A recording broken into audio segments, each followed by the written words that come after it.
Assalamualaikum warahmatullahi wabarakatuh. Perkenalkan, nama saya Anggita Rani, saya dari KM 103. Pertama-tama saya akan mengucapkan terima kasih kepada Ibu Rosana atas kesempatan ini. Pada kesempatan ini saya akan mempresentasikan hasil PPT saya untuk tugas mata kuliah pengantar Corporate Communication. Tugas pertama atau penjelasan pertama ada pemahaman mengenai komunikasi perusahaan atau yang disebut dengan Corporate Communication, baik dari segi perspektif, fungsi, peran, dan kedudukannya. Komunikasi perusahaan atau corporate communication dapat dipahami sebagai proses mengelola dan menyampaikan pesan perusahaan kepada pihak internal maupun eksternal secara terencana dan strategis. Tujuannya bukan hanya untuk memberikan informasi, tetapi juga membangun citra, menjalin hubungan, dan menciptakan persepsi positif terhadap perusahaan. Menurut Corselison 2017, komunikasi perusahaan adalah kerangka strategis yang digunakan organisasi untuk mengordinasikan semua komunikasi kepada berbagai stakeholders guna membangun reputasi yang menguntungkan. Oke, di sini saya akan menjelaskan dari segi perspektif, fungsi atau peran dan kedudukannya. Pertama itu ada perspektif komunikasi perusahaan. Ini tuh kayak pendekatan holistik yang memastikan bahwa pesan internal dan eksternal itu konsisten, selaras dengan nilai perusahaan serta memberikan manfaat jangka panjang berupa reputasi yang kuat. Oke, yang kedua ada fungsi atau peran komunikasi perusahaan. Ini tuh berfungsi untuk membangun reputasi, menjaga hubungan dengan stakeholders, memperkuat koordinasi internal, menyampaikan informasi penting, dan mengelola komunikasi saat kritis untuk menjaga kepercayaan publik. Lalu selanjutnya ada kedudukan dalam organisasi. Secara struktural, komunikasi perusahaan biasanya menempati posisi strategis dan berada dekat dengan manajemen puncak. Hal ini karena komunikasi berhubungan langsung dengan citra perusahaan. Sebagaimana yang tadi saya udah jelasin tentang perspektif, ini tuh ada hubungannya ya. Jadi kayak hubungan eksternal yang sangat memengaruhi berkelanjutannya organisasi. Baik, lalu ada yang selanjutnya itu terbentuknya iklim komunikasi pada sebuah perusahaan ditentukan oleh gaya komunikasi pimpinan. Pasti gaya komunikasi terbuka itu, gaya ini tuh menekankan transparansi, kejujuran, dan akses informasi yang jelas antara pimpinan dan karyawan.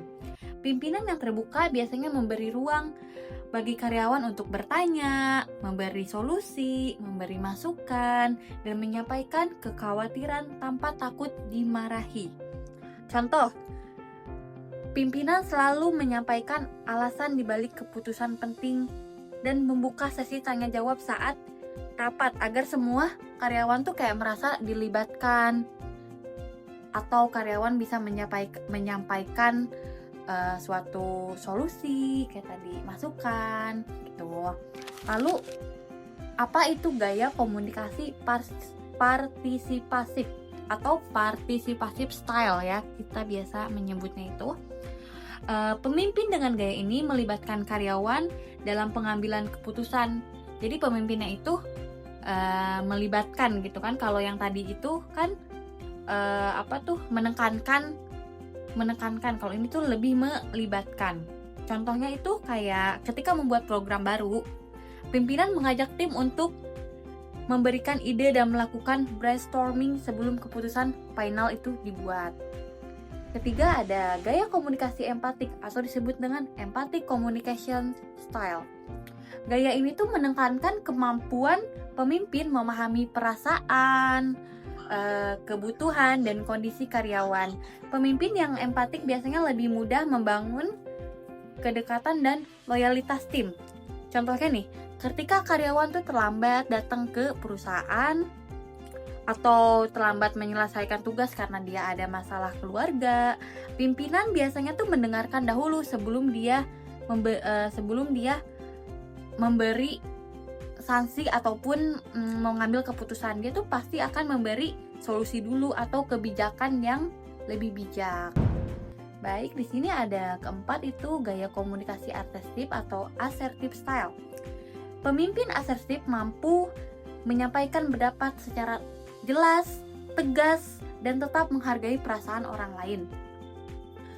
Contohnya tuh, pimpinan menyampaikan target yang harus dicapai dengan tegas, namun tetap memberikan ruang dialog bagi karyawan yang mengalami kendala. Pertanyaan selanjutnya, jelaskan urgensi dan tahapan perusahaan dalam membangun relasi dengan customer dan government. Urgensi relasi dengan customer. Gini ya, membangun hubungan baik dengan pelanggan sangat penting untuk berkelanjutan suatu bisnis atau suatu perusahaan. Relasi yang kuat itu meningkatkan kepuasan, loyalitas, dan reputasi perusahaan. Pelanggan yang dihargai itu tuh cenderung setia dan memberikan rekomendasi positif kepada yang lainnya, atau kayak contohnya tuh kayak misalnya kita membangun kerjasama yang baik nih dengan pelanggan, kitanya memberikan yang terbaik dong pastinya, pasti dia akan memberikan testimoni lah, misalkan ini perusahaan ini sangat gampang untuk diajak kerjasama, contohnya selalu tepat dalam menyelesaikan suatu ada tugas atau pekerjaan, seperti itu ya. Lalu hubungan dengan pemerintah sangat penting bagi operasional perusahaan karena regulasi, perizinan, dan kebijakan yang memengaruhi usaha. Relasi yang baik dan mengurangi hambatan administrasi mempermudah program legal dan memperkuat legitimasi perusahaan. Nih ada lagi kutipan menurut Cutlip, Cantor and Brom 2013, hubungan ini merupakan bagian utama dari public affairs yang menentukan citra dan keberlangsungan organisasi di mata regulator. Di sini ada tahapan membangun relasi dengan customer. 1. Memahami kebutuhan dan profil pelanggan untuk menentukan strategi komunikasi yang tepat. Mau kayak apa sih? Ketika kita tahu nih apa kebutuhan dan profil pelanggan, kita akan lebih mudah. Lalu yang kedua ada membangun komunikasi konsisten. Melalui layanan pelanggan, media sosial dan interaksi langsung. Biasanya tuh, apalagi sekarang zamannya sosial media ya, banyak itu pelanggan itu membangun komunikasi dengan kita itu melalui media sosial. Yang ketiga ada memberikan pengalaman layanan yang positif. Ini tuh kayak, contohnya tuh kayak misalkan ada customer yang mengeluh, kita itu harus dengan ramah, cepat menangani masalah tersebut, sehingga customer merasa kalau kita ini bertanggung jawab dan memberikan layanan yang positif. Yang keempat ada memelihara hubungan jangka panjang, kayak melalui menanyain atau nge-follow up, ada program atau melakukan program loyalitas, lalu personalisasi layanan. Yang terakhir ada melakukan evaluasi. Jadi kayak apa sih yang kurangnya dari perusahaan ini? Yang kedua ini ada tahapan membangun relasi dengan government ya, atau perusahaan atau pemerintah.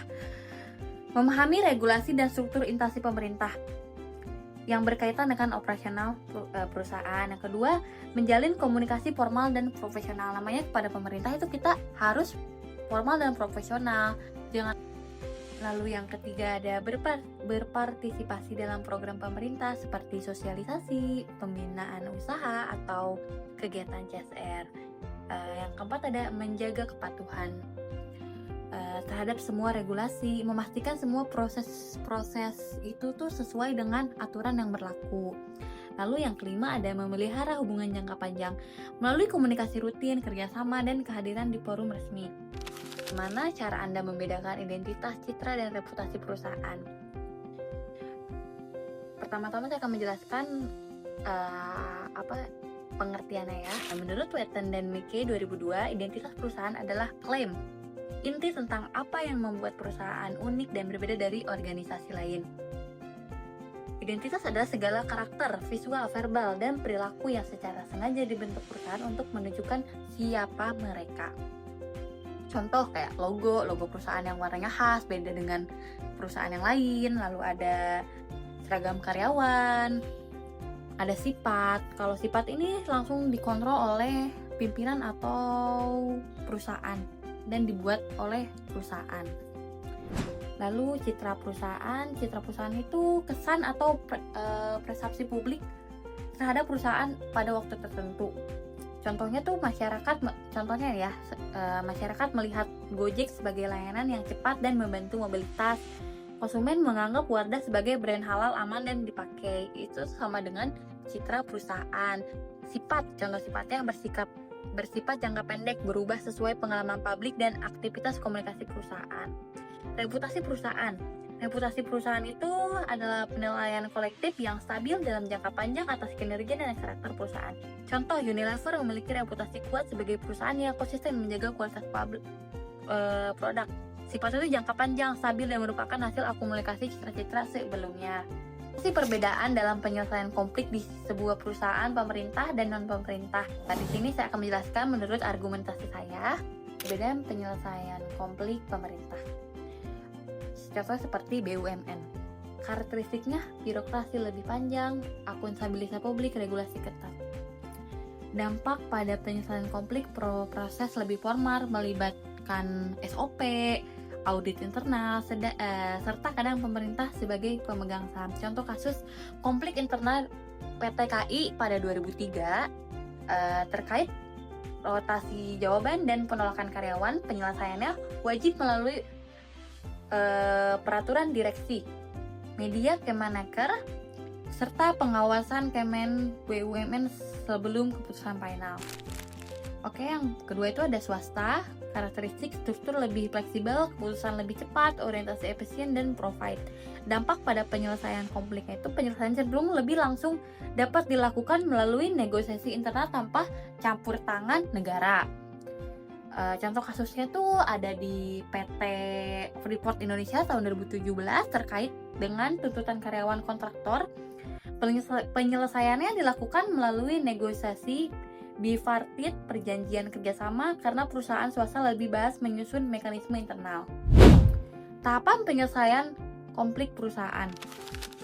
Tahapan penyelesaian konflik perusahaan itu pertama ada identifikasi mengenali tanda konflik, analisa penyebabnya, lalu strategi, lalu pelaksanaan, dan terakhir ada evaluasi. Contoh kasusnya itu pada penerapan terlihat pada kasus Goto tahun 2022 ketika terjadi gesekan divisi saat integrasi Gojek dan Tokopedia.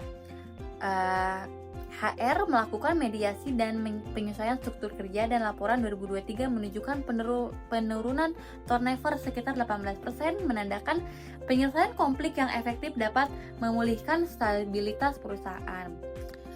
Baik, sekian dari saya. Terima kasih. Mohon maaf bila ada kurangnya. Terima kasih Bu Ocha. Assalamualaikum warahmatullahi wabarakatuh.